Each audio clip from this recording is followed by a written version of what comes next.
Hey everybody, I'm going to show you a really quick tutorial.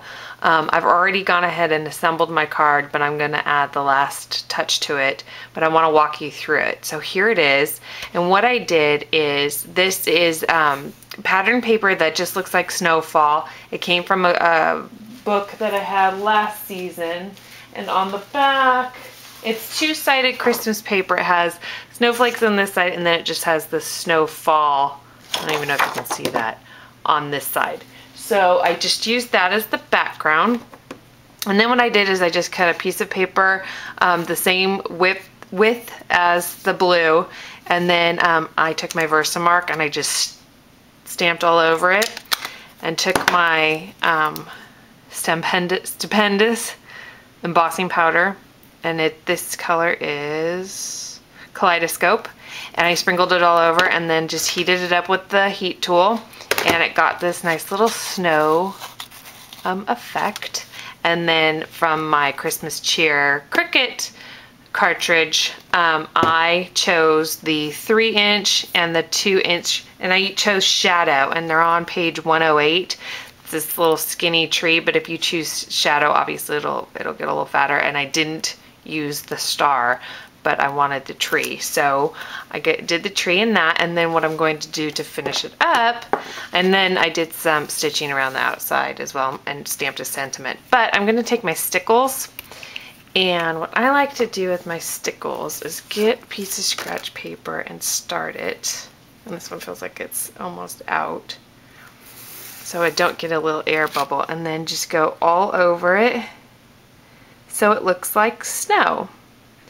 And this is great for any effect.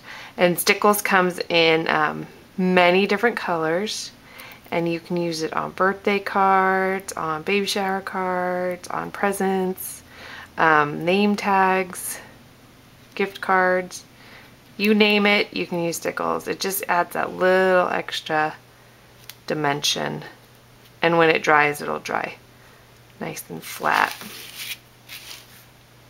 Make sure you get every little surface of the tree though that you want to do. Oh, and what I did for the big tree, the 3-inch tree, I taped that down directly onto the background paper so it's flat, and then the smaller tree, the 2.5-inch tree, I popped that up with dimensionals. So wanted to give it a little extra dimension. And then when you're done, you've got to set this aside to dry. I like to let it dry overnight, especially since I like to add a lot of Stickles. So I want to make sure that it's nice and dry before I either send it off to somebody or store it away. But make sure every little inch is covered. And that looks about right. Get some down there, a little on the bottom, and if you want, you could add the star feature. I just felt this was just two trees out in the middle of nowhere, so they weren't necessarily Christmas trees. They're just trees out in a field. And this is a different version I did, and I liked it. It's just the stamp didn't come out very well, so I didn't finish it with the stitching and stuff. But this is what the Stickles looks like when it's dry. So it gives it a really nice effect. So that's what it'll look like when it's done. But for right now, this is the nice effect that you get. Isn't that nice? So if you have any questions about this card, go ahead and send me an email. Thanks!